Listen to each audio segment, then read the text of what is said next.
Que a paz esteja sempre com todos vós. Bom dia, meus irmãos, bom dia, minhas irmãs. Boa noite para aqueles que assistem esse vídeo à noite. Para aqueles que não me conhecem, eu sou Israel. Estive no princípio de toda a história deste mundo, e agora estou no fim. Vim para vos dar toda a verdade, entregar para vós aquilo que o homem destruiu. Por isso eu vim. E hoje, mais uma vez, daremos continuidade no vídeo anterior, no conhecimento do que é a morte. E esse vídeo agora, ele tem um outro aspecto, uma outra visão diferente da do vídeo passado. É um vídeo de dois pastores, dos quais eles têm uma visão mais voltado para o elo da verdade, mas infelizmente tem alguns tropeços nesta verdade que fica incompreensível da forma que eles nos colocam. Mas eu espero colaborar ainda mais com o conhecimento da verdade, para que vós conheçam realmente o que aconteceu nos episódios que se sucederão, que os pastores mostrarão, e que nós possamos conhecer a verdade como ela é. Então, meus irmãos, sem mais delongas, vamos para os vídeos dos pastores. Gente, estou aqui hoje com meu amigo, o pastor Lamartine Porcela, da Igreja Batista Palavra Viva, em São Paulo. Um homem de Deus, tem sido uma referência para a minha geração de integridade na caminhada com Deus, de frutificação, mas também um ensinador da palavra, e a gente, entre os amigos, chama ele de uma enciclopédia ambulante. É alguém que me inspira desde o início do meu ministério. É uma alegria poder incluí-lo num assunto de uma conversa aqui que eu quero abordar, que tanto ele como eu, a gente ouve muito pedido das pessoas de que se fale a respeito da morte, a respeito da vida depois da morte, da condição do homem depois da morte. E a morte é um assunto que a maioria não quer pensar. E nessa hora a gente lembra que a Bíblia o tempo todo adverte: o que é a vossa vida? Né? Como a erva que hoje aparece, amanhã desaparece, e muitas vezes a gente não vive na consciência de quão passageira é a nossa vida. Demais. E do quanto a gente deveria construir para a eternidade. Então esse vai ser o assunto da nossa conversa hoje. Uma das perguntas mais recorrentes, Luciano, é: pastor, a gente morre, a gente fica dormindo, ou a gente morre e a gente vai ter consciência? Então eu queria que você começasse falando sobre isso. Existe uma evidência bíblica de que a gente não vai ficar dormindo? E se existe, por que a Bíblia usa esta figura, esse verbo dormir, né? Quando Paulo fala, por exemplo, dos que dormem? Bom, eu acho que a primeira coisa a ser dita, talvez até antes disso eu quero talvez destacar, é essa brevidade da vida. Né? A gente acha que a morte é algo que não vai chegar, que não vai acontecer.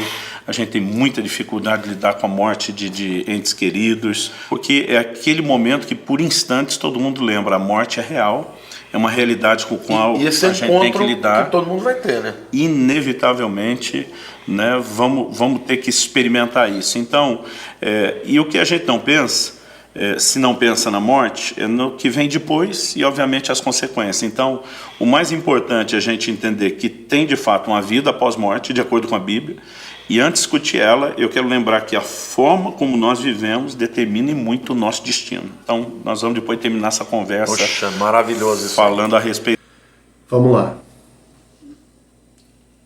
Antes de eu comentar o vídeo dos pastores, eu quero deixar bem claro para vós aqui que eu não tenho nada contra a pessoa do pastor e do outro pastor.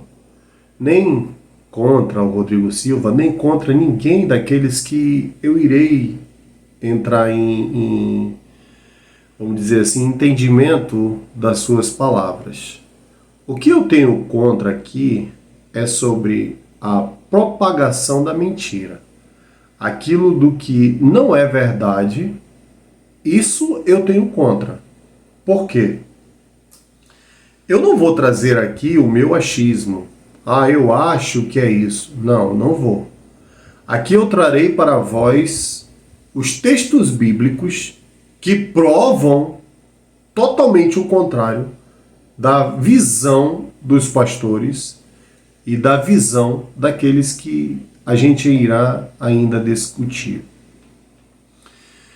Então, eu quero deixar isso bem claro para vós, para que depois não venham dizer, porque tu tens uma visão totalmente diferente. Não.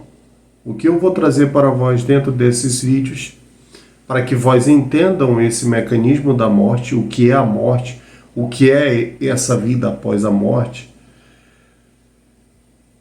é de forma que as Escrituras testificam tudo daquilo que eu irei vos falar. Não é um achismo meu, não é.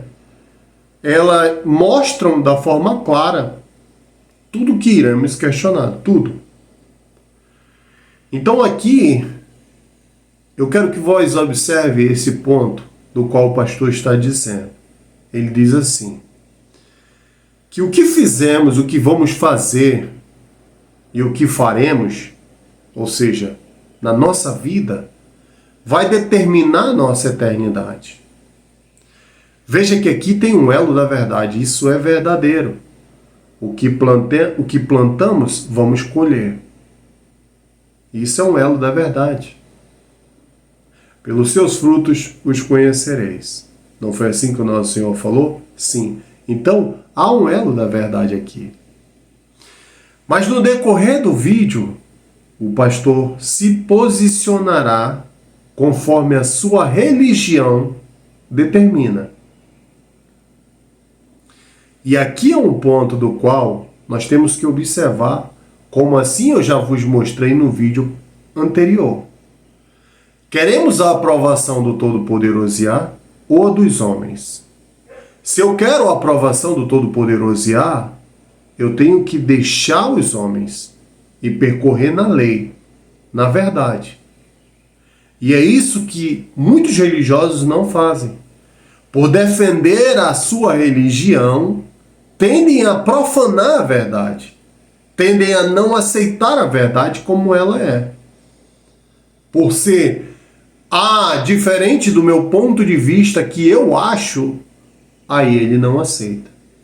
Mas vamos mais à frente e vós irão ver o que eu estou vos dizendo. Da forma de viver. Mas, de fato, a Bíblia usa essa expressão, e não é uma ou duas vezes, são repetidas vezes a respeito de dormir, né? Aqueles que dormiram, né? E isso tem levado alguns grupos a pregar um sono, um estado de inconsciência. Que só acordaria no dia da ressurreição ou do arrebatamento da igreja, dependendo da tua posição aí escatológica. Exatamente, mas isso é conflitante, nós não podemos negar que a Bíblia usa a expressão dormir, mas o não estar consciente é algo que também a Bíblia não declara acontecer conosco, pelo contrário. Nós temos a passagem do rico e o Lázaro, que na minha opinião, eu sei que na sua também, não é uma parábola. Não, de né? forma alguma. Parábola normalmente é uma alegoria, então Jesus diz, o reino de Deus é semelhante a isso, é parecido, e aí vem uma alegoria. E não usa nomes, Não né? usa nome. Ali Jesus começa dizendo, havia um certo homem chamado Lázaro. Né? Então, para mim, ele está tratando de um fato, ele coloca Abraão e a interação de Abraão na história. Nós temos textos como no Apocalipse, o clamor dos mártires, para que o sangue deles seja vingado. E na transfiguração, outro. quem aparece lá diante de Jesus? Moisés e Elias. Alguns vão dizer, mas Elias não morreu. Mas Moisés morreu. Outra coisa, Jesus desceu à mansão dos mortos e pregou. Aliás, a palavra que isso ali não é pregação para salvação, é proclamação. Olha, eu sou aquele de quem falava. Se ele estivesse inconsciente Quem ele estaria ouvindo? Não é? Então, claro que do lado de lá, você imediatamente vai estar consciente. A Bíblia diz que Lázaro, que o rico morreu e foi sepultado. Lázaro foi conduzido pelos anjos ao seio de Abraão. E tanto um como o outro demonstravam consciência depois. Total. O rico está em arrependimento por não ter dado ouvido à palavra de Deus. A Bíblia fala, eu acho que esse é um assunto para depois, de um sendo consolado, outro sendo julgado. Mas acreditamos que o estado é de consciência sim, embora não seja o nosso estágio final. A Bíblia fala da ressurreição do corpo num dia futuro, e para mim essa ideia de dormir ela está muito mais relacionada com o corpo inerte aguardando o dia da ressurreição e da volta de atividade, né? Então, por exemplo, quando a turma fala para Jesus de Lázaro morreu, Jesus diz, Lázaro está dormindo e eu vou despertá-lo do sono. Jesus estava falando da ressurreição do corpo de Lázaro. Então, eu acho que... Vamos lá, vamos por partes. Por que a expressão dormir ela é tão recorrente dentro do âmbito religioso? Por que muitas das pessoas, como o vídeo anterior, do qual o pastor Rodrigo Silva fala sobre o elo de dormir, que ele cria até uma espécie de fábula da lâmpada, que ele fala que a lâmpada sem a energia, ela não pode ser lâmpada. Não. A lâmpada, sem a energia, para que ela se torne uma luz, ou seja, para que ela tenha a sua função verdadeira, sem a energia ela ainda é uma lâmpada. Mas ela só vai ter luz, ela só vai fazer aquilo que ela tem que fazer se ela tiver energia. Então, quando ele diz que a lâmpada sem a energia ela não existe, ele vai contra a palavra do nosso Senhor. Por que ele vai contra a palavra do nosso Senhor? Porque quando o Mashiach fala sobre a respeito da alma, ele fala para alguns dos seus discípulos a seguinte exclamação, ele diz assim, não temam aqueles que podem matar o corpo, mas não podem matar a alma. Tema aquele que pode matar tanto o corpo como jogar a alma no Sheol. Veja aqui que ele separa, mais uma vez, o corpo da alma. Na parábola, ou seja, na história de Nacadimo, que é Nicodemos, nós temos de novo esta afirmação dele. O corpo para nada serve. O que é alma, ou seja, o que é espírito, é espírito. Vós é necessário nascer de novo. E aqui eu tenho um posicionamento do texto dormir, do qual o pastor Rodrigo Silva afirma que nós estamos dormindo sem consciência alguma e vamos acordar novamente. E aqui nós trazemos de novo este mesmo texto com esses dois pastores dizendo sobre o texto do dormir e que algumas religiões tomam posturas diferentes. Mas por que, meus irmãos e minhas irmãs? Por que é assim? Aqui é muito simples de nós entendermos, mas para isso nós temos que entrar nas Escrituras e observar os textos. Vamos lá. Quando nós observamos o texto de Mateus, no capítulo 9, que fala desse evento dito pelo nosso Senhor, e não por outras escrituras, nós temos um evento da filha de Jairo, né? Jairo, que é um representante da sinagoga. E a menina estava enferma, ele vai até Nosso Senhor. Chegando lá, ele é dito para Nosso Senhor que a filha dele estava enferma e tudo, e ele vai até essa menina. Antes dele adentrar na casa da menina, vêm os dirigentes da sinagoga e dizem para ele que a menina já tinha morrido. Não precisava mais ele incomodar o mestre. Neste evento, em Mateus, no capítulo 9, nós temos a seguinte frase. Quando ele entra, ele diz assim, a menina não está morta, mas dorme. Esse é o texto de Mateus. E aí, por isso, muitos religiosos entendem que a morte é um dormir. Não estou trazendo outros textos que também fazem alusão a isso, por não ser do Mashiach e também não ser do Todo-Poderoso Yah.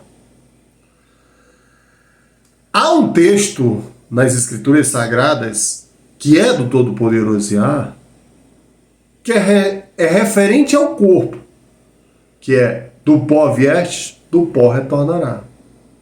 Mas esse texto, ele não afirma nada sobre a alma. e não afirma nada sobre o que acontece com a alma após o corpo voltar para o pó. Mas no capítulo 6 de Gênesis, no versículo 3, eu entendo que esse corpo, sem a alma, ele perde a vida, mas a alma permanece. Por que eu entendo assim?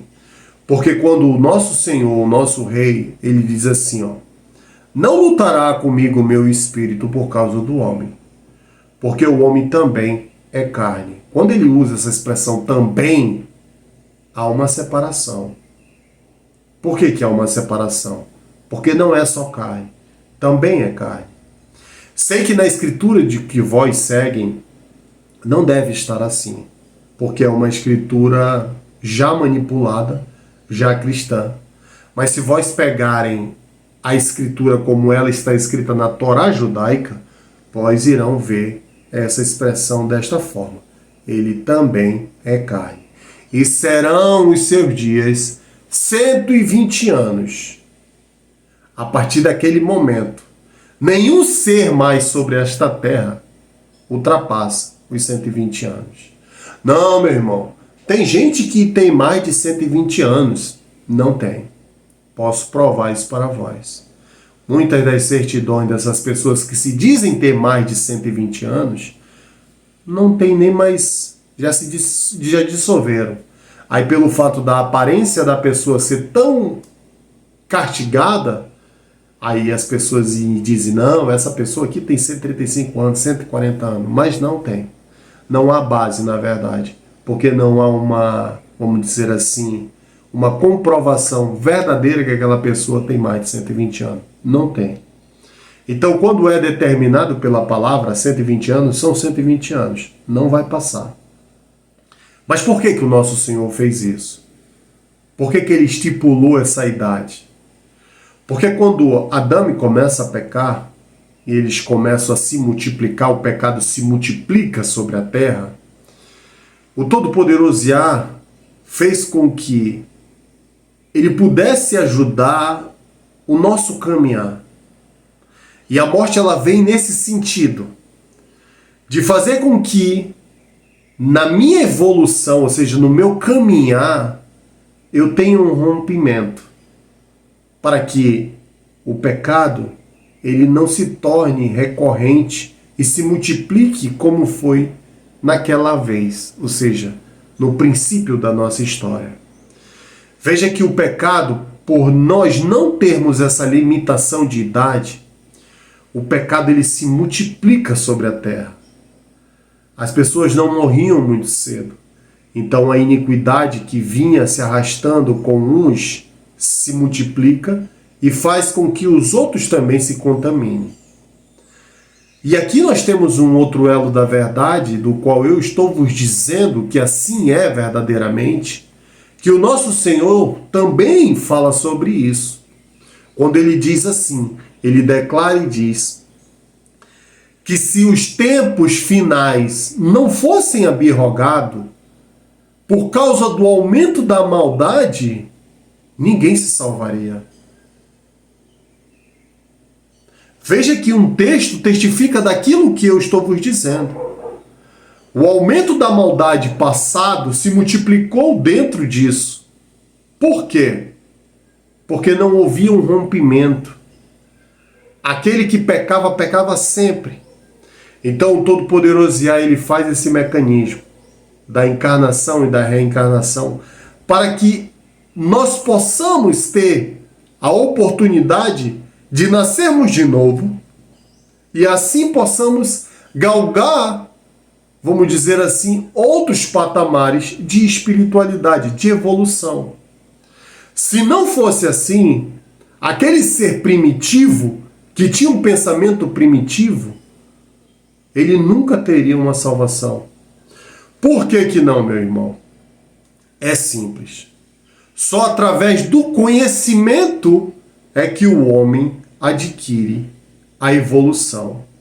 Sem eu conhecer, sem eu saber, sem eu entender, o espírito não está formado. Não está. ele é uma alma. A partir do momento que essa alma adquire conhecimento, e para isso foi feito a terra, para que eu tenha esse conhecimento, o conhecimento do bem e do mal, aí a alma se transforma em espírito, só através do conhecimento. E olha como isso é grave. Se eu não tenho conhecimento, se eu sou proibido de buscar um conhecimento, como eu alcançarei o nível, ou seja, a espiritualidade em plenitude?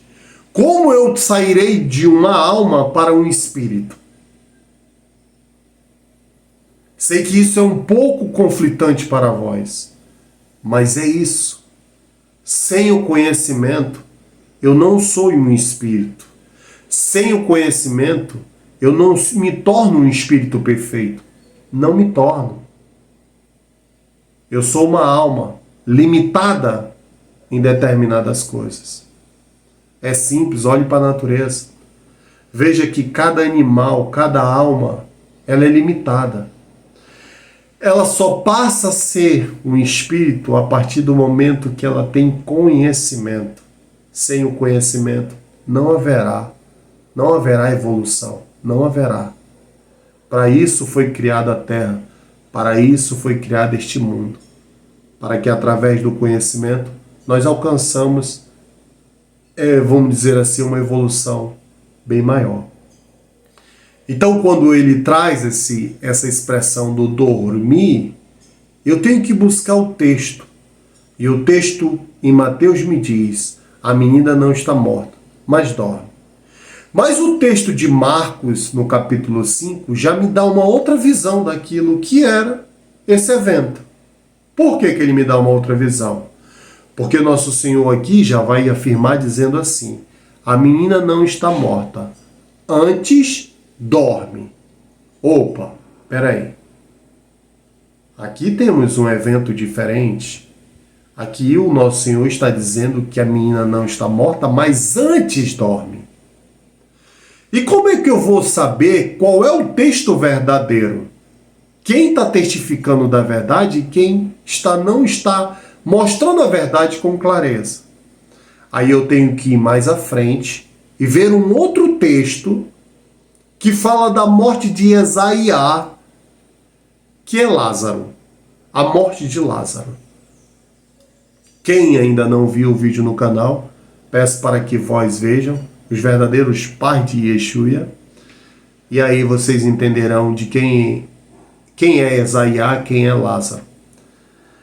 E nesse episódio da morte de Lázaro, eu vou ter a confirmação da verdade do livro de Marcos.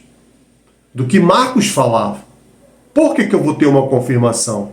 Porque agora Marcos vai dizer assim, ó. Marcos não. Aqui na história de Lázaro, ele vai dizer assim, ó. Quando os discípulos chegam para Yeshua e dizem assim: meu Senhor, aquele que tu amas jaz enfermo.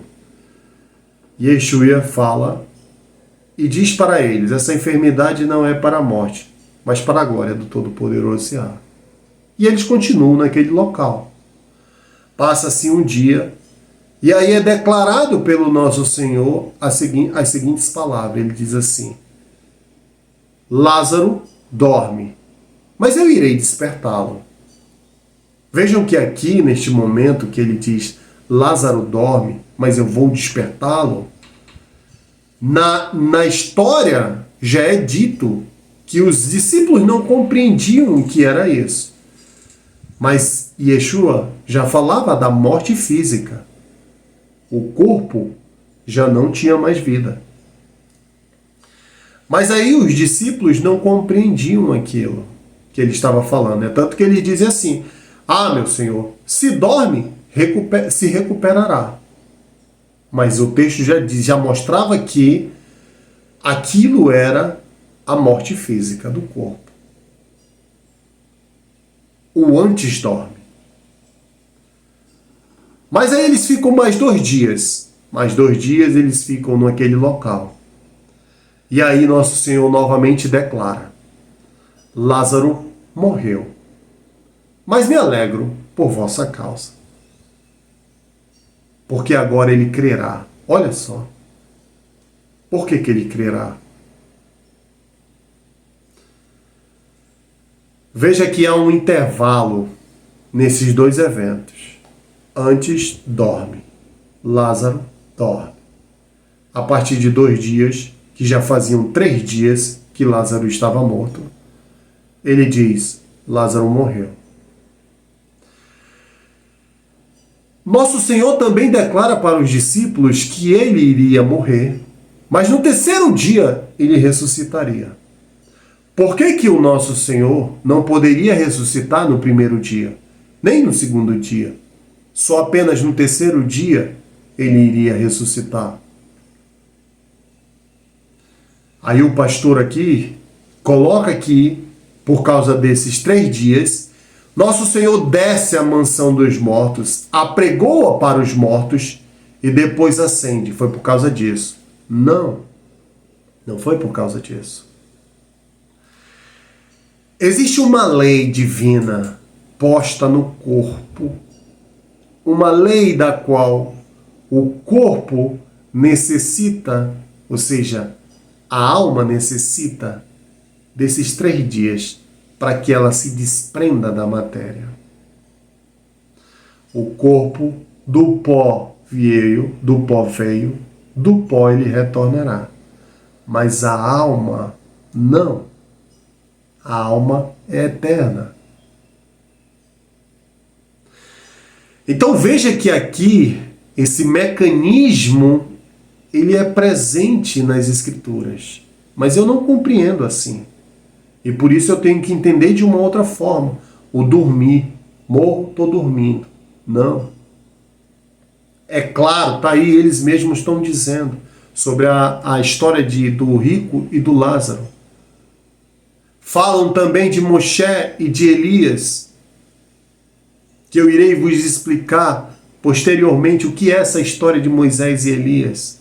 O porquê que a igreja trouxe esses dois, vamos dizer assim, esses 2 personagens naquele texto bíblico. Eu vou explicar para vós. Mas aqui o dormir ele é descaracterizado. Mas esse mecanismo é verdadeiro. Durante esses 3 dias, o corpo é necessário isso. É o desprendimento da alma, do corpo, do espírito do corpo. Não é um impacto, não é igual o ghost. Bateu, o espírito já sai, a alma já sai. Não, não é assim. Não que isso não aconteça. Por que não aconteça? Porque é assim, meus irmãos e minhas irmãs. Essa lei aqui do dormir é o necessário para que a alma ou o espírito não entre em sofrimento. Como assim, meu irmão? Assim. Vou tentar explicar para vós da forma mais clara e perfeita. Se houver um desprendimento instantâneo da alma com o corpo, haverá um sofrimento, haverá uma lástima muito pesada para o espírito ou para a alma. E para que não haja isso, é necessário esse timing, é necessário esse tempo.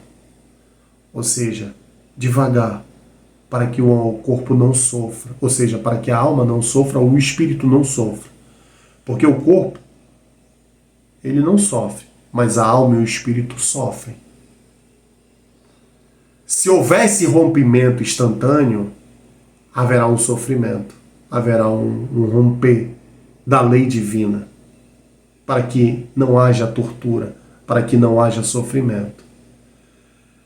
E por que eu estou vos dizendo isso? Porque muitas das vezes as pessoas que são carbonizadas, que o corpo se, vamos dizer assim, se desfaz, a alma ela entra em sofrimento, o espírito entra em sofrimento. E muitas das vezes esse espírito ele regride por causa deste sofrimento. Muitas das pessoas que entendem um pouco do elo espiritual vão dizer que o espírito não regride. Perfeito. Mas o espírito também não pode mais evoluir. Ele não consegue evoluir por causa do sofrimento que ele é causado ali naquele momento. Mas esse sofrimento ele tem duas maneiras de ser causado. E todas as duas, uma é por nossa própria conta e a outra é por uma casualidade daquele momento. Como assim? Vamos lá. Uma que pode acontecer de um acidente, e nesse acidente o corpo é carbonizado. Esse é um evento do qual foge da minha alçada de minha responsabilidade. Mas há um outro evento do qual acontece que vós irão ver que isso que eu estou vos dizendo é verdadeiro nos vídeos posteriores que nós iremos ver nessa trilogia do que é a morte. Vós irão ver, tanto relatado pela ciência, como relatado por uma visão judaica, e também relatado pela visão espírita. Vós irão ver esse rompimento que é um pouco chocante. Mas essa segunda, vamos dizer assim, esse segundo evento que pode ser ocasionado por mim, é justamente aquilo que o pastor está vos dizendo. O que determina o meu fim aqui é a minha aliança com quem eu irei fazer. Se eu faço aliança com os reinos das trevas, esses reinos não têm pudor. Eles irão de vir até vós e farão com que vós sofram eternamente. Mas se o meu andar é com o Todo-Poderoso e a minha aliança é com Ele, aí eu estou dentro da lei dele. E eu esperarei que a lei dele haja sobre mim. Por que esses espíritos malignos, eles não têm poder sobre mim? Porque a lei habita dentro do meu coração. E quando a lei ela habita dentro do meu coração, eu consigo me defender sem precisar vê-los. Como assim, meu irmão? As tentações que vêm até mim, que são sussurradas por seres malignos, não fazem efeito em mim porque eu tenho a lei dentro de mim. Olha, vamos ali tomar uma cervejinha. Não. A lei me diz que, o meu rei me diz que eu devo separar o profano do santo. E que se eu bebo, se eu me embriago, eu sou um profano. Mas se eu ando na justiça, eu não vou beber. Então a lei já me defende disso. Se eu tenho conhecimento disso, eu me defendo. Vamos ali fazer uma emboscada para um ser. Não. A lei me diz que eu não devo matar. Então, se eu não devo matar, por que eu vou fazer essa emboscada? Veja que a lei me defende. Eu me protejo. Porque eu estou dentro da lei. A lei vive dentro de mim. Ela habita em mim.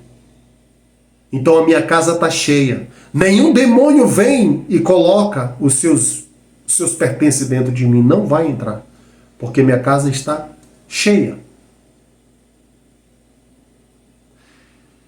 E na hora da morte, o que irá acontecer? Aquilo que aconteceu com o nosso Senhor. Como assim, meu irmão? Veja, nosso Senhor, quando morre, é colocado dentro do sepulcro. Quem ficou lá com ele dentro do sepulcro? Não ficou ninguém. Como não? Miriam, quando vai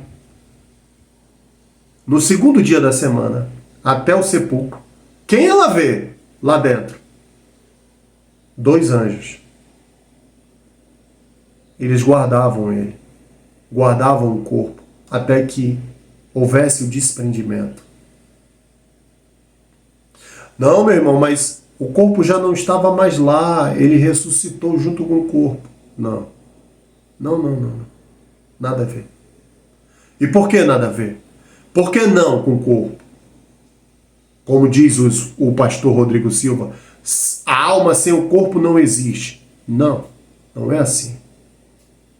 Se fosse assim, Nosso Senhor não teria dito para a mulher Chamorim, dizendo que o Todo-Poderoso é Espírito. Opa! Ele é Espírito? É Espírito. E aqueles que o adoram, adoram em Espírito e em verdade. Quando Nosso Senhor, vamos dizer assim, ressuscita, Ele ressuscita em Espírito, não em corpo físico, não. Como não, meu irmão? Mas Tomé não tocou nele, os outros tocaram nele após o ascender dele ao reino dos céus. Aqui é simples.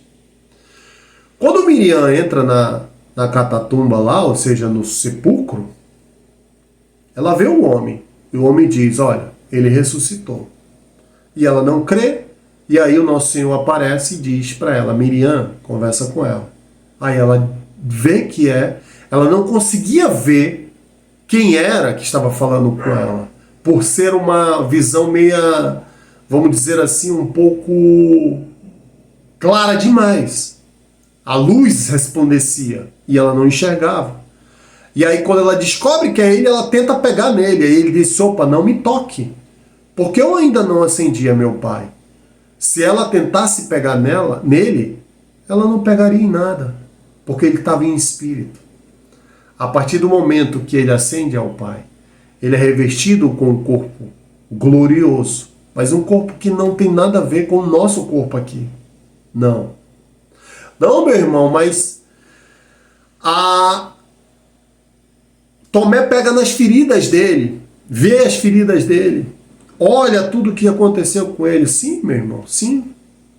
Como eu expliquei para vós no vídeo anterior, não é o corpo que dá forma ao espírito, mas o espírito dá forma ao corpo. Quando o nosso rei pede para que vós não façam tatuagem, nem incisões, nem nada em vossos corpos, é por causa disso. Que toda cicatriz que tem em meu corpo, ela fere o meu espírito. E o meu espírito transmite aquilo para qualquer outra matéria da qual ele vá adentrar. Não, não é assim. Só há um jeito, só há uma forma de eu dizer para vós isso, que não é transmitido para o outro corpo, vamos dizer assim. Se esse ser que permaneceu, vamos dizer assim, morto, ele for purificado de suas feridas e é colocado novamente aqui para que ele evolua, ou seja, para que ele faça a evolução dele novamente. Se não for assim, se eu não precisar mais da evolução, se eu já alcancei um nível espiritual avançado, tudo que foi, vamos dizer assim, das minhas experiências irão comigo. Para que o espírito ele tenha o conhecimento. Então, quando o nosso Senhor aparece para eles, aparece com as suas cicatrizes, já sarada. Não tinha buraco, já estava sarado. Mas tinha as marcas. E eles veem as marcas do corpo. Mas essas eram feridas do espírito. São feridas graves que marcam a nossa, vamos dizer assim, a nossa caminhada, o nosso conhecer. Então isso é mostrado desta forma clara para nós. Mas eu não quero compreender desta forma, porque eu tenho um amplo religioso na história. Então por isso que as pessoas não compreendem o elo de dormir. Mas como eu já vos expliquei, vamos mais à frente. A gente pode levar em conta uma declaração de que de fato dormiram, mas o crente que não tem medo da morte e olha para a morte como um estágio temporário, ele trata isso, né, com essa figura, com esse eufemismo, você usou a expressão. Tem esse outro né? aspecto que é o fato de Paulo usar de um eufemismo quando ele fala da morte de um cristão. Então, sempre que ele usa os que dormem, ele se refere aos crentes. Então, crente não morre, dorme, fala do corpo. Mas por quê? Porque a morte na Bíblia, principalmente a palavra thanatos, ela é uma palavra muito forte, ela fala de morte espiritual também. Então, quando Paulo fala dos que dormem, ele está se referindo ao corpo, porque de fato o corpo vai estar na sepultura, e Paulo diz, nem todos morreremos, mas todos seremos transformados. Agora, no dia do arrebatamento da igreja, ou no dia da ressurreição, não importa qual seja a sua posição teológica, o seu corpo vai ressuscitar, mas o seu espírito já está vivo com Deus e vai se unir, e você vai ter um corpo completo, corpo, alma e espírito, como é a nossa visão tricotômica de que somos um ser tripartite. Veja só, eu acabei de explicar para vós o que é a alma e o que é o espírito. A alma é um estágio inicial. O primeiro homem, Adão, era uma alma vivente. O segundo homem, um espírito vivificante. Quando Shaul chega e diz, o primeiro homem é da terra, terreno. O segundo homem é dos céus. Ele está trazendo o aspecto bíblico mais profundo, que eu não vou encontrar dentro das escrituras da Bíblia Sagrada. Não vou. Só vou encontrar este texto com profundidade e entendimento mais verdadeiro no Alcorão. Como assim, meu irmão? No Alcorão, o Todo-Poderoso Yah, ele me mostra o que aconteceu naquele evento. Quando ele traz os querubins para cá, para a terra, os querubins dizem assim, ó, meu Senhor, tu farás na terra com que nós conheçamos o que é o bem e o mal, derramando sangue? E aí ele afirma e diz, olha, eu sei o que vós não sabeis. É necessário que assim seja. Espera aí, como assim? Os querubins vieram do reino dos céus, como almas viventes, não espíritos vivificantes, não espíritos. O homem é semelhança, imagem e semelhança do Todo-Poderoso Yah. Almas viventes, primeiro estágio do ser. Morreu, a alma sai do corpo. Alcançou o nível de espírito? Sim. Agora ela é um espírito. A alma sai do corpo. Alcançou o nível de espírito? Não. Permanece uma alma vivente. Muitas religiões dizem assim: o homem pode encarnar como mulher e a mulher como homem. Não pode. Não. Se for espírito, não. Porque o espírito se forma, ele já está formado. Essa visão aqui do homem encarnar no corpo de mulher ou da mulher encarnar no corpo de homem, ela é uma visão da alma. A alma, sim, a alma pode. A alma pode se transfigurar, pode se moldar, pode. Mas o espírito não. Eu irei explicar para vós bem mais profundo isso no outro vídeo. É onde vamos entrar no elo da reencarnação, que o judaísmo tem uma visão muito mais ampla disso, e lá eu explicarei esse mecanismo da encarnação, ou seja, esses estágios da alma. Lá eu explicarei com mais profundidade tudo isso. Mas aqui eu trago esta revelação para vós, para que vós entendam o que é isso, o que o pastor está vos dizendo. Veja, eu tenho dois elos separadores aqui, do qual eu não compreendo. Mas não compreendo por quê? Porque eu não busco a verdade como ela é. Eu fico em cartas de Paulo, o eufemismo. Não. Pegue uma Shia, pegue um Todo-Poderoso Yah. Eles vão testificar da verdade como ela é em plenitude. E vou mostrar para vós tudo aquilo que eu estou vos dizendo. Se eu fico apenas nas cartas de Paulo, aí eu vou ter essa visão, uma visão errônea.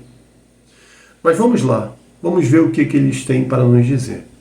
Partite, né? Então nós temos um consenso, é um estado de consciência após a morte. Nessa consciência, a Bíblia fala do rico e do Lázaro, por exemplo, um sendo consolado, mas o outro em remorso por ter rejeitado a palavra de Deus. Aliás, o desespero do rico é dizer para Abraão, manda alguém lá para falar alguém para para avisar minha família. E a resposta de Abraão é, eles têm Moisés e os profetas, ouçam que era a que era palavra a Torá, de Deus. né? Era o Naviim, né? E que são os profetas, e Moisés, que é a Torá, os 5 livros do Pentateuco. E a menção de que esse aviso, normalmente, as pessoas não voltam para dar o recado e que as pessoas têm que ouvir a palavra de Deus. Eu quero fazer um gancho aqui para te fazer uma outra pergunta, Luciano.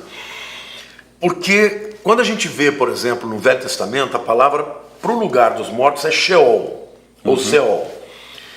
E no Novo Testamento a gente tem um equivalente que é o Hades. Que é o Hades.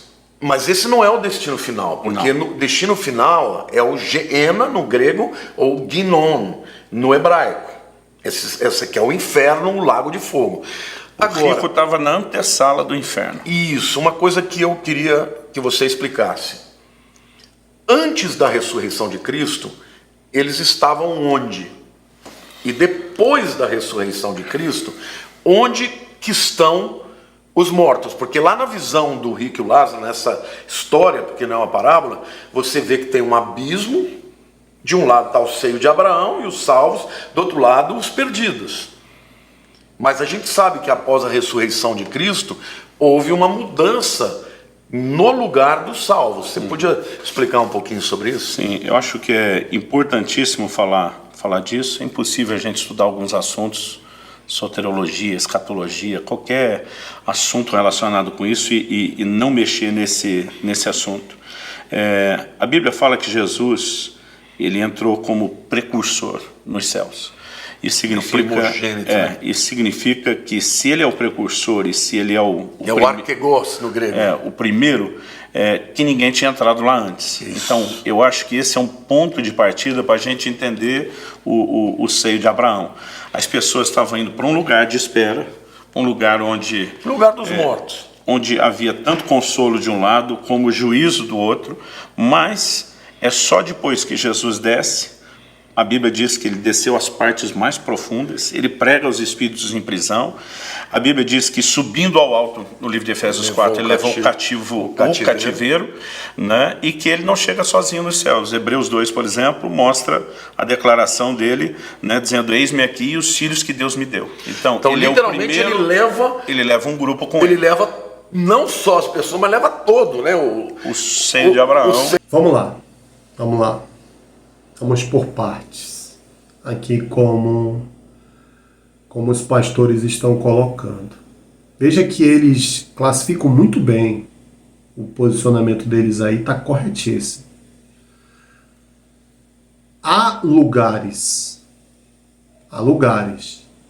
ele fala em Sheol ou Seol, significa sepultura.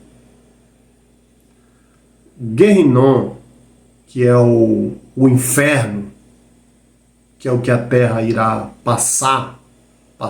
viver o inferno, esse aqui é para o juízo. Eu vou explicar para vós no outro vídeo mais profundamente o que é isso. Mas aqui há uma separação, e é uma separação interessante da qual eles observam isso. E aí eu tenho que entender que inferno é este do qual o rico está naquele momento. Veja que há uma conversação entre o rico e Abraão, ou seja, Abraão falava com o rico. E Abraão colocava dizendo que o rico queria que ele fosse até os irmãos para falar para os irmãos, e ele disse, não, eles têm Moisés e Abraão, ou seja, Moisés e os profetas. Veja que aqui, neste episódio, há uma espécie de aprendizado do rico e não uma condenação eterna. Veja que aqui Abraão ensina o rico determinadas coisas. Peraí, se já há uma condenação, não precisaria daquele ensino todo. Não, esquece, já está condenado. Não. Mas ali não era uma condenação eterna, não. Ali era uma fase de purificação que é justamente um elo benevolente do Todo-Poderoso Yah para conosco. Esse ser ainda tem uma chance, poderá ter uma chance, uma nova vida, um nascer de novo. Poderá. Ele aqui, ele já é um espírito formado. Tinha muito conhecimento, mas infelizmente o conhecimento que ele tinha era só para usura, só para riquezas, e não observou a lei, ou seja, a Torá e os profetas. Não observou. E aqui é claríssimo isso. Veja que o nosso Senhor, o Abraham, fala para ele, não, eles têm o Moisés e os profetas. Eles consultando, entendendo, eles irão caminhando no caminho da justiça. Por quê? Porque quando eu observo os profetas falam para mim que eu devo observar os órfãos, devo observar os necessitados, devo observar as viúvas. Você vê? É um caminho de justiça, da qual o rico não praticava. Então o aspecto do inferno, ele só vai me aparecer no juízo final. E isso eu irei explicar para vós mais posteriormente. Mas aqui nós temos um elo também, do qual os pastores falam, sobre o seio de Abraão, que é o outro lado, os justos que estavam ali. Um outro ambiente. E aqui eles colocam uma colocação muito perfeita, que é justamente que ambiente era esse? Isso aqui já era os céus, os reinos celestiais? Não, não era. Era um local que estava aqui na terra. Não, meu irmão, não é assim. Sim, estava aqui. Como eles dizem, ele é o primogênito, é aquele que entra por primeiro. Por que ele é o que entra por primeiro? Porque ele veio em carne. Teve todas as tentações das quais nós somos sujeitos. Passou, rompeu todos os elos, venceu a morte, ressuscitou e subiu aos céus com sua justiça. Mérito dele. Veja que o cântico, ou seja, uma das colocações do livro do Apocalipse, da revelação de Yahya, mostra que ninguém era digno, ninguém, de abrir os 7 selos. Ninguém. Só ele foi digno. Por quê? Porque ele cumpriu a lei e viveu as escrituras dos profetas. Cumpriu a lei de seu pai da forma perfeita, sem mandamentos de homens, sem mandamentos de homens. Mostrou para nós o caminho perfeito da justiça e disse: andem neste caminho, porque se eu venci, se eu consegui, vós também poderão conseguir. Basta colocar a lei dentro de si. Vós irão conseguir. Olha a grandeza desse ensinamento. Aí vem umas pessoas, uns seres dos quais eu não entendo as suas cabeças, dizer que nosso Senhor já morreu por nossos pecados. Como assim? Ele nunca falou isso. Nunca falou. Ele me ensinou. Se eu venci, vós também poderão vencer. Porque eu vim, mostrei para vós que essas tentações eu consigo vencer. Eu consigo ser um ser melhor. Então, se eu conseguir, vós também vão conseguir. Mas aí, por que esses outros seres que estavam aqui, que ainda não tinham ascendido aos céus, por que eles só ascenderam quando Yeshua veio? e não naquele momento. Isso aqui eu irei explicar para vós no vídeo posterior. Mas aqui tem um elo de grandeza celestial, da qual vós não compreendem ainda. Mas como eu vim para vos mostrar toda a verdade, irei mostrar para vós isso. Então aqui era um outro lugar, como eles dizem.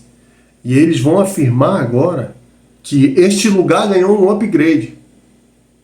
O seio de Abraão não é agora mais aqui. Ele subiu para os altos céus, mas não. Não. Continua aqui. Os altos céus é o monte do Todo-Poderoso Yah. O seio de Abraão, onde os justos permanecem até o dia, vamos dizer assim, aqueles que ainda estão aqui, aqueles que permanecem aqui, que esperam o juízo final, esses daqui sim, esses daqui ainda não ascenderam aos céus, mas ainda permanecem aqui. Então esse seio de Abraão, ele existe aqui, como também o Sheol existe aqui, neste reino da Terra, neste planeta chamado Terra. Tudo é aqui. Mas não é um campo físico do qual nossos olhos podem ver. Não é. Mas sim lugares dos quais só os espíritos evoluídos ou os espíritos não evoluídos podem habitar. Mas vamos mais à frente ver o que os pastores têm para nos dizer. E o de Abraão tem um upgrade, né? Exatamente. Para que ele vamos dizer assim, elevado a uma posição de não estar mais no lugar debaixo da superfície. Eu lembro do choque quando eu vi isso a primeira vez, eu acho que eu tinha uns 15 anos de idade, tinha sido batizado do Espírito Santo, me empolguei com a Bíblia, comecei a estudar e vi alguém falando sobre isso e eu achei uma viagem, uma loucura. Cheguei em casa, falei, pai, olha que um maluco está falando lá. Aí meu pai falou, maluco? Não, ele está certo. Eu falei, como que eu nunca ouvi falar dele? Ele falou, você era criança, não se conversava coisas nesse nível, né? E papai começou a me mostrar passo a passo todo esse processo e depois a gente estudando a teologia, a gente começa a entender um pouquinho melhor. Agora, eu acho que mais importante do que saber dessa mudança do Velho para o Novo Testamento, de que tem vida após morte, é as pessoas entenderem que o destino da eternidade é uma decisão que se toma enquanto nós estamos aqui nessa vida passageira. Porque eu vejo muita gente, Lamartine, mesmo no meio cristão. Mais uma vez, ele afirma o elo da verdade. Mais uma vez. Estamos aqui, é o que vai determinar o que nós vamos escolher na eternidade. Observe isso. Que não vive em função daquilo que é eterno, né? Então Jesus falou, olha, não junte tesouro para vocês na terra, junte tesouro no céu. Ele não estava dizendo que não se pode ter nada na terra. A salvação é de graça, mas como você vai viver a vida eterna não é de graça. Depende de tudo que você faz aqui. E a Bíblia diz que quando você comparecer diante do tribunal de Cristo, que na minha opinião é logo no arrebatamento, você vai ser desnudado perante Jesus. E não só, e aqueles olhos, né, aquele olhar, né, como chama de fogo, ele vai literalmente analisar tudo. O fogo vai provar tudo que você fez, tudo que você falou, tudo que você pensou. E não basta você ter feito algo correto. Vai ter que ser necessário a motivação correta, que seja para a glória de Deus. Se não foi para a glória de Deus, vai queimar. E como diz a palavra, aquilo que queimar vai sofrer dano. Vai sofrer dano. Então, alguns vão ser salvos como pelo fogo, o julgamento não é de salvação, exato, mas vão entrar sapecadinhos sem muita recompensa. E o Paulo usa, né, que a obra de cada um é como ouro, prata, pedras preciosas, madeira, feno e palha. Madeira e feno e palha, meu querido, passou pelo fogo, não sobra nada. Você sabe o que eu tenho falado para Deus, Subirá? Eu tenho dito para Ele, Senhor, me revela se eu estou fazendo com a motivação errada, se eu estou fazendo algo que não te agrada, porque eu não quero chegar na tua presença e não sobrar nada. Mesmo esses que não sobram nada, eles estarão salvos eternamente. Mas que tristeza você ter vivido uma vida inteira que não tenha sido relevante, que não tenha sido para a glória de Deus. E alguns acham que o céu tem um regime socialista, que todo mundo vai entrar e ter Igual, a mesma coisa. não. A Bíblia fala que até em relação à ressurreição, há níveis de glória distintos, né? A Bíblia diz que a diferença entre o sol, a lua e a estrela, e mesmo diferença de brilho de estrela para estrela. O livro de Hebreus fala de mártires que não... Tá de brincadeira. Veja só. O que eu falei para vós? Ele vem de uma verdade, afirmando que aquilo que eu vou fazer aqui é o que vai determinar a minha eternidade. Agora eles lembraram daquilo que é apregoado dentro das religiões deles. Qual? Que o Yeshua, o Mashiach, conhecido como Jesus, pela religião, pagou nossos pecados. Então, por mais que tu entre todo sabrecadinho, como ele fala, tu vai entrar. Hã? Não, meu irmão, não vai entrar. Esquece, não vai entrar. Se as tuas obras forem como o pastor disse, madeira e palha, esquece, tu não entrará. Só entrará aqueles que a obra for testada pelo fogo e sobreviver. Fazeis tesouros nos céus, onde nem a traça, nem a ferrugem corrói, onde os ladrões não escavam nem roubam. Ele continua a fala e diz assim, vendei os que têm e dividi com os necessitados. Fazei bolsas para vós, verdadeiros tesouros nos céus. Opa, peraí. Mais uma vez, as obras me testificam a verdade. Mais uma vez, o Mashiach mostra para mim que se eu não fizer, se eu não andar da forma que ele andou, cumprir como ele cumpriu, não herdarei o reino dos céus. Não herdarei. Esqueça. Criaram-se uma mentira, uma mega mentira, e colocaram dentro das Escrituras Sagradas. Nosso Senhor morreu pelos nossos pecados. Não! Morreu em nossos pecados, em nossos, porque pecamos contra Ele. Fizemos aquilo que era iniquidade aos seus olhos. Mas Ele nos deu a oportunidade de nós pedimos perdão de nossos pecados, nos redimirmos daquilo que fizemos de errado e nos tornarmos seres melhores, vivendo como Ele viveu. E essa graça do perdão, ela nos alcança desde quando foi firmado este firmamento chamado terra. Desde lá, o Todo-Poderoso Yah e Nosso Senhor trabalham por nós todos esses dias para nos ajudar. Até mesmo no mártir da sepultura, nosso Rei está lá, nos ajudando. Mas chegará um dia do qual alma nenhuma poderá quitar algo por outra.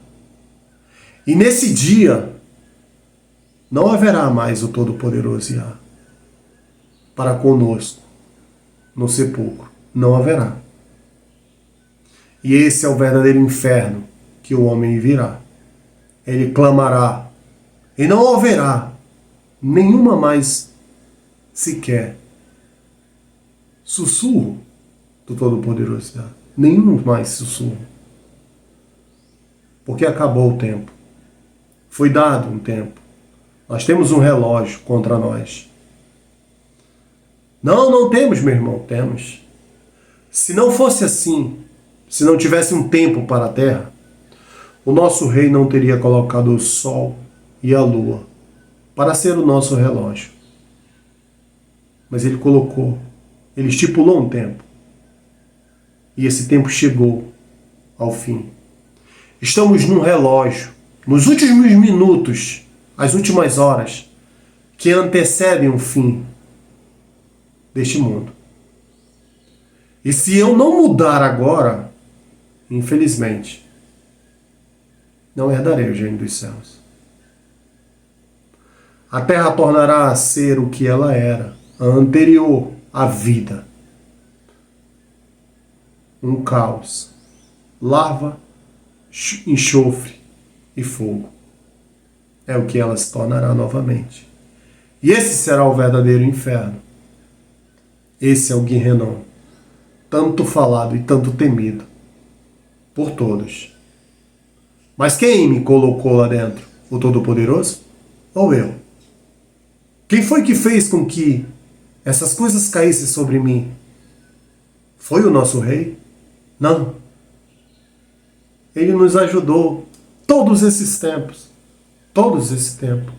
Ele nos ajudou. Esteve conosco todo o tempo. Para que possamos, para que a gente conseguíssemos evoluir. Mas o que fizemos? Abandonamos o seu caminho. Fizemos aliança com reinos das trevas. E agora eu quero recompensa, quero entrar sapecadinho dentro do reino dos céus, mas eu vou entrar? Só porque eu preciso só declarar por boca? Esqueçam. Isso é a maior mentira que já contaram. Não existe assim. Não será assim. Se fosse assim, esquece o livro do Apocalipse. Esquece o Mateus 24. Esquece tudo isso. Mas vamos lá, ver o que os pastores têm para nos dizer.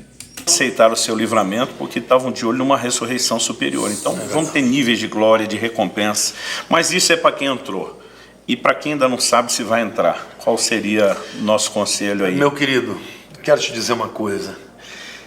A Bíblia diz que como por um só homem entrou o pecado no mundo, e pelo pecado a morte, assim também a salvação entrou por um só homem, Jesus Cristo. Todos pecaram e destituídos estão da glória de Deus. Não tem outro jeito a não ser entendendo que Jesus Cristo morreu no nosso lugar. Morreu para que os meus pecados fossem levados sobre ele e a sua santidade viesse sobre nós.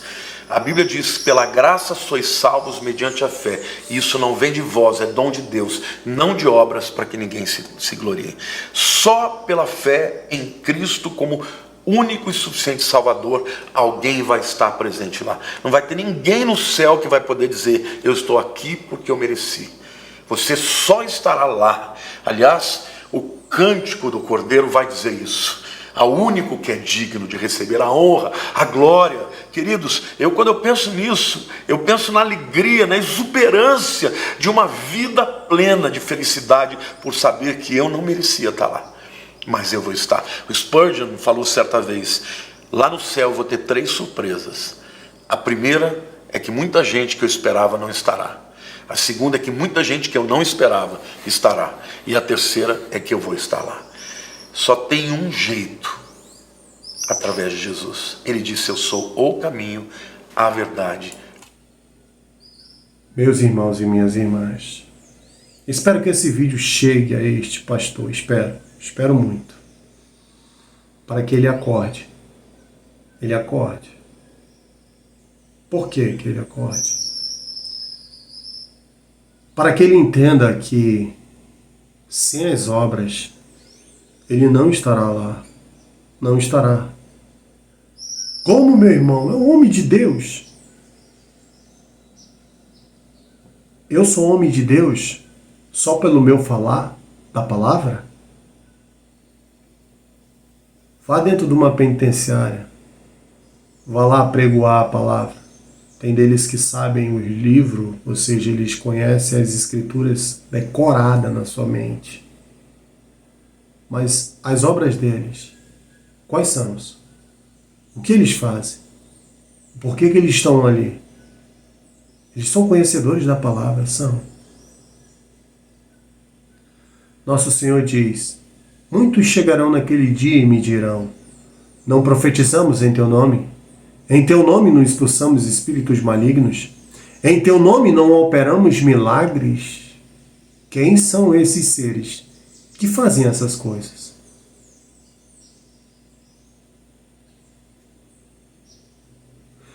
Por que que eles não entrarão no reino dos céus?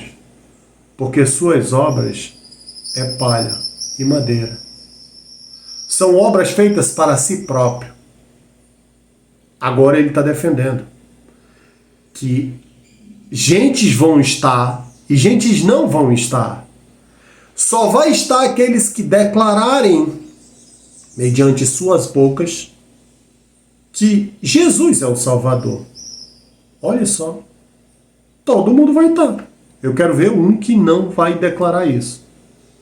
Quando vê todo aquele alvoroço do grande dia, quem não declarará pela sua boca que, da mesma forma que o pastor falou? Quem é o que não vai fazer isso? Vendo aos olhos aquilo que eles duvidavam é verdadeiro. Quem não faria? Quem não declararia assim? Será que vão ter essa chance? Mas é só por uma declaração? Com certeza, estão todo mundo dentro do reino. Não haverá mais juízo, não. Só é declarar. O juízo vai ser para aqueles que não declaram. Quem não vai declarar? Todos irão declarar. Mas não será por isso. Não. Porque meu Senhor também continua nesta mesma escritura. Porque eu tive fome, e tu não me deste de comer. Tive sede, não me deste de beber. Fui forasteiro, não me abrigastes. Estive nu e não me vestistes.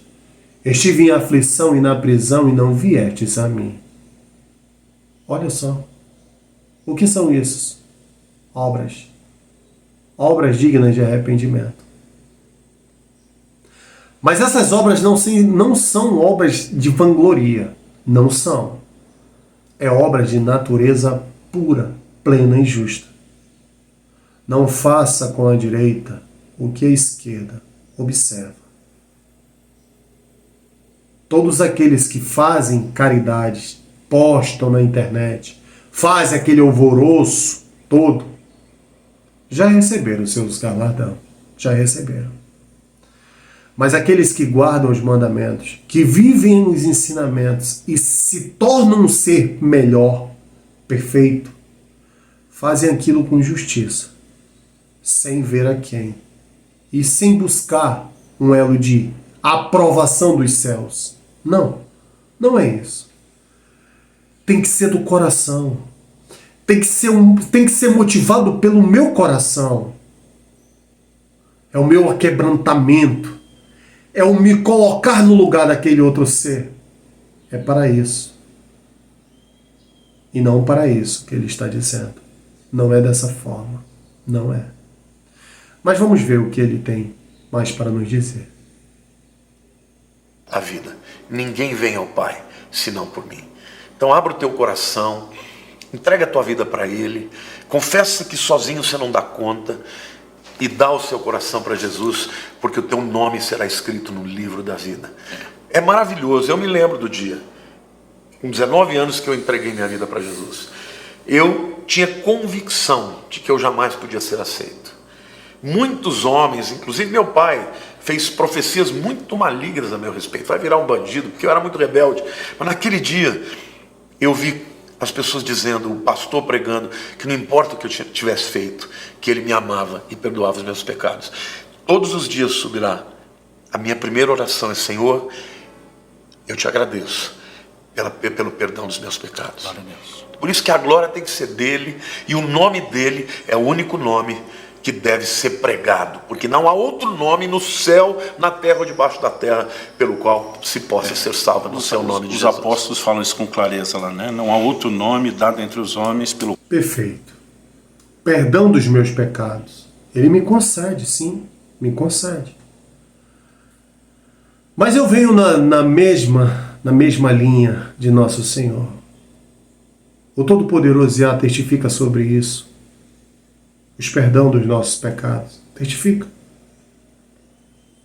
No livro de Ezequiel, ele diz: Tu, justo, que permanece justo, será justificado no dia da tua justiça.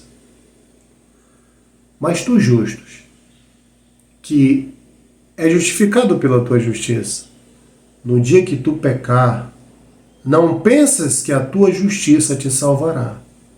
Justo, sempre justo. Não caia na injustiça. Tu, iníquo, quando tu pecares, a tua iniquidade te levará ao sepulcro e tu morrerá. Mas tu, iníquo, se no meio do teu caminho tu te arrepender dos teus pecados e agora não pecar mais, tu serás justificado pela justiça do justo, porque tu te tornaste justo. Mas assim, não há justiça em palavras, só há justiça em obras. Se eu não faço obras dignas de arrependimento, como eu alcançarei esta redenção? Não alcançarei. A morte para mim, ela é apenas um elo evolutivo da alma ou do espírito. Mas a morte também pode ser, como eles mesmos dizem, a morte eterna. E por isso, não devemos acreditar em falsas palavras. Mas vamos lá, vamos ver o que eles têm para nos dizer aí. Qual importa sejamos salvos. 1 Timóteo, capítulo 2, também quando diz que há um só mediador entre Deus e os homens, Jesus Cristo justo. Então, a Bíblia fala sobre crer no coração, invocar o nome do Senhor confessar Jesus, com a boca, confessando com a boca e ser salvo. E você precisa entender sua condição de pecador, que a morte de Jesus foi para te substituir, foi uma espécie de pagamento de fiança. Ele sofreu o julgamento que você como pecador merecia para que você pudesse pela fé receber a justiça dele e ser inocentado. Então agora mesmo, assistindo esse vídeo, você pode parar. Não vai ter mais juízo, tá? Pela palavra dele, acabou o juízo, acabou. Já foi pago, não precisa mais, esquece juízo, não vai ter. Não vai ter. Ponto. São as palavras dele. É ou não é? Agora vai ter juízo para quem? Para aqueles que não estão dentro da igreja? Como assim? Veja que isso é uma proteção escatológica minha. É da minha doutrinação. Se você quer ter salvação, venha para a igreja do fulano de tal. Só lá tem salvação. Qual era a igreja que nosso Senhor estipulou? Qual foi a igreja que ele montou? Aonde foi que ele montou? Não tinha igreja nenhuma. Ele apregoava para todos aqueles que queriam ouvir a palavra.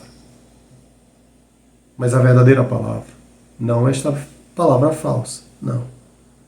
Isso não existirá. Não.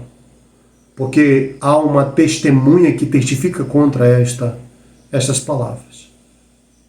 E não apenas uma, como várias testemunhas estão contra esta palavra. Mas vamos lá. Tudo aí, invocar o nome de Jesus, se arrepender da sua condição, mas pela fé se apropriar dessa salvação, e a sua história pode mudar, não só nessa vida terrena, aqui é temporário. Você pode mudar a sua eternidade. Eu queria aproveitar, agora que a gente está chegando no finalzinho, fazer um comentário que eu acho que é muito relevante, porque muita gente que perde alguém querido fica pensando, mas será que um dia eu vou encontrar? Porque os budistas, por exemplo, acham que você vira energia, perde a sua identidade. Não, queridos, a Bíblia diz claramente, nós vamos ser reconhecidos.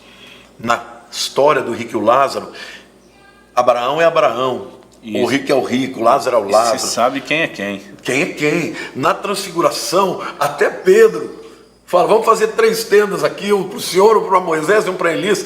As pessoas manterão a sua identidade. Então eu tenho convicção de que quando chegarmos lá, nós vamos conhecer não só os nossos queridos, os nossos entes queridos, mas vamos conhecer os grandes, os gigantes da fé. Eu quero conversar com Paulo, com Davi, quero perguntar para ele. Haja eternidade para nós botar o assunto vai ser tremendo.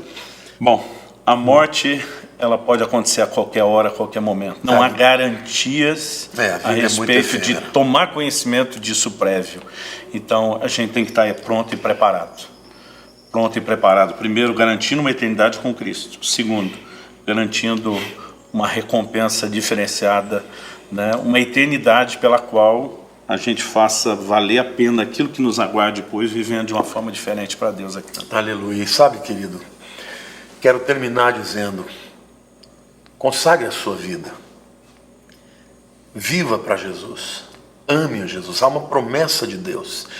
Quando Paulo fala que ele está no finalzinho da vida dele, né, na segunda carta a Timóteo, ele diz assim, ele estava prestes a ser julgado por Nero, alguns acham que foi decapitado, outros acham que morreu de doença, mas ele diz, né, que ele estaria diante do justo juiz. Se Nero era o juiz injusto, ele estaria diante do justo juiz que tinha preparado a coroa da justiça, preparada não somente para ele, mas para todos que amam a sua vinda.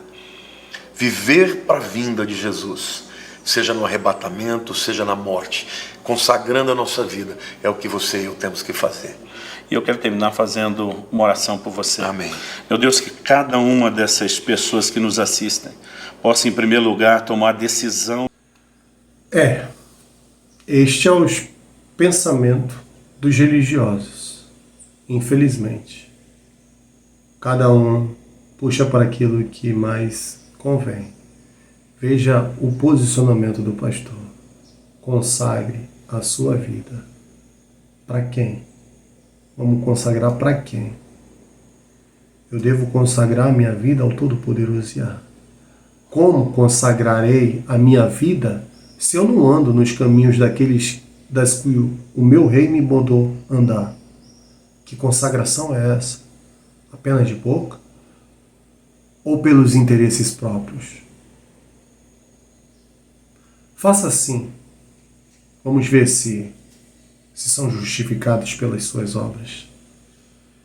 Digam assim, meu irmão, pastor, bora fazer um negócio. No Shabat, vamos pegar só um dia. No Shabat, vamos abrir a igreja para nós ajudarmos os necessitados, para nós darmos o alimento físico para eles, para nós ajudarmos eles em conhecimentos mais profundos do que eles podem fazer para se tornarem pessoas melhores, para se tornarem pessoas que consigam caminhar. E a gente pode ajudar eles tanto materialmente como espiritualmente na palavra. Vamos fazer isso no Shabat. E aí eu lhe digo, aqueles que aderirem a isto realmente cumprem a lei do Todo-Poderoso. Mas sem postar no Facebook, sem postar nas redes sociais, sem fazer isso, para que as suas obras sejam reconhecidas para aquele que vem em secreto. E aí sim, farão o que a igreja tem que fazer. Não a igreja, os mensageiros da paz, aqueles que levam a palavra verdadeiramente e que vivem ela. O elo da morte, como eu já vos disse, é apenas uma passagem. É um elo de evolução. Da alma para o espírito ou da alma para uma segunda chance e do espírito para uma segunda chance. Mas aqueles que alcançam o seu nível evolutivo de santidade não necessitam mais da segunda morte, ou da terceira morte, ou da quarta morte. Não necessitam. Esses já galgaram. Só esperam agora o grande dia, para que se elevem, como foi elevado aqueles que, no dia da morte do Mashiach e depois da sua ressurreição, foram elevados aos altos céus. Muito obrigado, meus irmãos e minhas irmãs, por estar comigo até o final deste vídeo.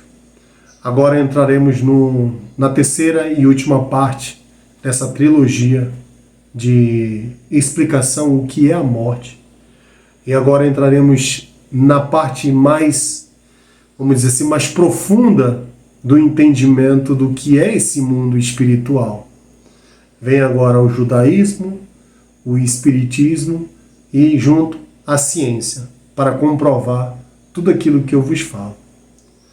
Para aqueles que não são inscritos no canal, que se inscrevam no canal, ative ali as notificações ali das todas, para que quando a gente postarmos algum vídeo, vocês serão notificados dos vídeos que se sucederão. Aqueles que gostaram do vídeo, dê o joinha. Aqueles que não gostaram, pode também ficar à vontade. Eu estou aqui apenas para vos mostrar a verdade e não para que eu seja um adversário de vós. Não, essa não é a intenção nossa. A nossa intenção é trazer a verdade para que vós possam se libertar dessas correntes pagãs, das quais não tem princípio na verdade. E aqui nós trazemos sempre a verdade como comprovação final. Que a paz do Todo-Poderoso Yah e de nosso Senhor Yeshua esteja sempre em vossos corações. Rendei glória àquele que fez os céus e a terra, o mar e as fontes das águas, pois é chegada a hora de vosso juízo. E que assim seja.